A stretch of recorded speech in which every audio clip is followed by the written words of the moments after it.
Step into a language classroom, and you step into a highly volatile environment.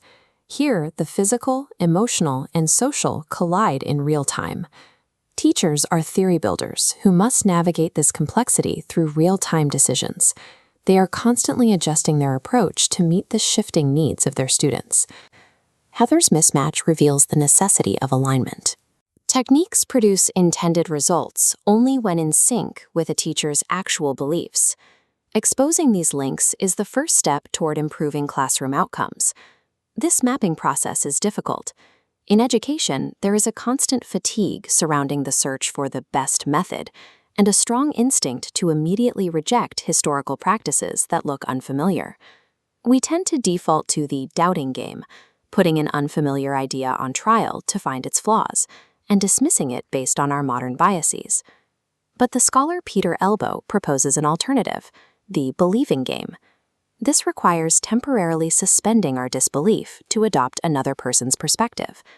Playing the believing game allows us to view a method from the inside out. We stop trying to tear the architecture down and start trying to understand how its internal logic was constructed. We will apply the believing game to reverse engineer one of the most widely debated systems in language education, the grammar translation method.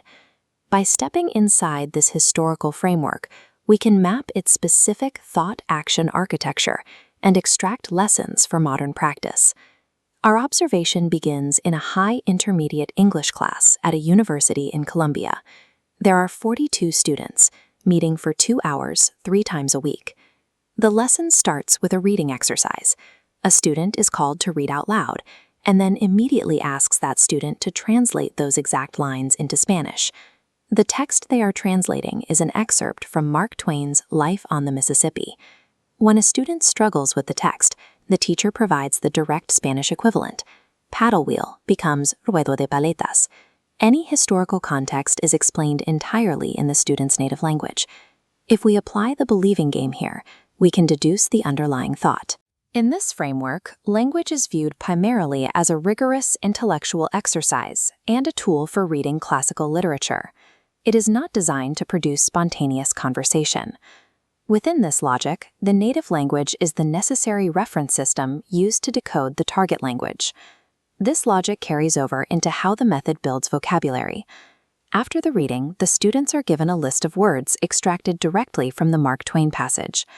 Looking at exercise 2A, we see the instruction to give the Spanish translation. Students write the exact equivalent for isolated English words, like ambition and gorgeous. Next, in exercise 2B, they locate direct antonyms from the passage for words like love and noisy. To accelerate this process, the teacher actively points out cognates, words that look and mean the same across both languages. She shows them how the English suffix t matches the Spanish dot, turning possibility into possibilidad. What is the belief driving these specific drills? The method conceptualizes language as a system of equatable, interchangeable symbols. A word in English has an exact matching symbol in Spanish. By actively searching for cognates and mapping vocabulary one-to-one, the method reveals a core pedagogical assumption.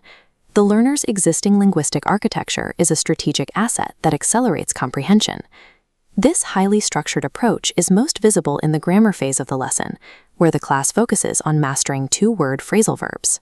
Before any practice, the teacher reads an abstract, highly technical rule defining separable versus inseparable verbs and the precise placement of direct object pronouns. Following the abstract rule, the teacher provides correct and incorrect examples. John put away his book is correct. John put away it is not. Only then do students apply the logic themselves, filling in the blanks in steamboat-related English sentences. Applying the believing game to this sequence reveals the method's stance on grammar acquisition. This is deductive learning. It operates on the principle that conscious, explicit memorization of morphological and syntactic rules is the primary engine for acquiring a language. The goal of this sequence is formal grammatical accuracy and mental discipline. Within this framework, structural perfection is prized above communicative fluency. When we step back and look at the complete picture revealed by the believing game, the method looks different.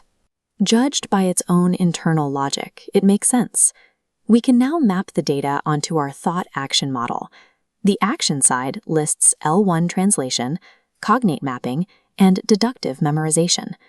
The thought side lists language as intellect, L1 as reference, and accuracy over fluency. These interlocking parts prioritize reading comprehension and mental discipline. An educator cannot truly critique a method's effectiveness until they recognize the specific goals it was designed to achieve. Modern educators observing this classroom will likely reject these goals for their own students. Today's environments prioritize communicative, real-world fluency. But the purpose of studying methods is not to find a perfect script to copy or to resurrect dead practices. Studying methods provides a foil for reflection. By seeing the invisible architecture of historical frameworks, teachers develop the vocabulary needed to analyze modern techniques. Exposing the tension between what we believe and what we actually do prevents teaching from becoming a stale, unconscious routine. Every classroom is unique, and no imported method can override the local, immediate reality of the students sitting in the room. True pedagogical mastery lies in the deliberate, conscious orchestration of technique and principle to support robust student learning.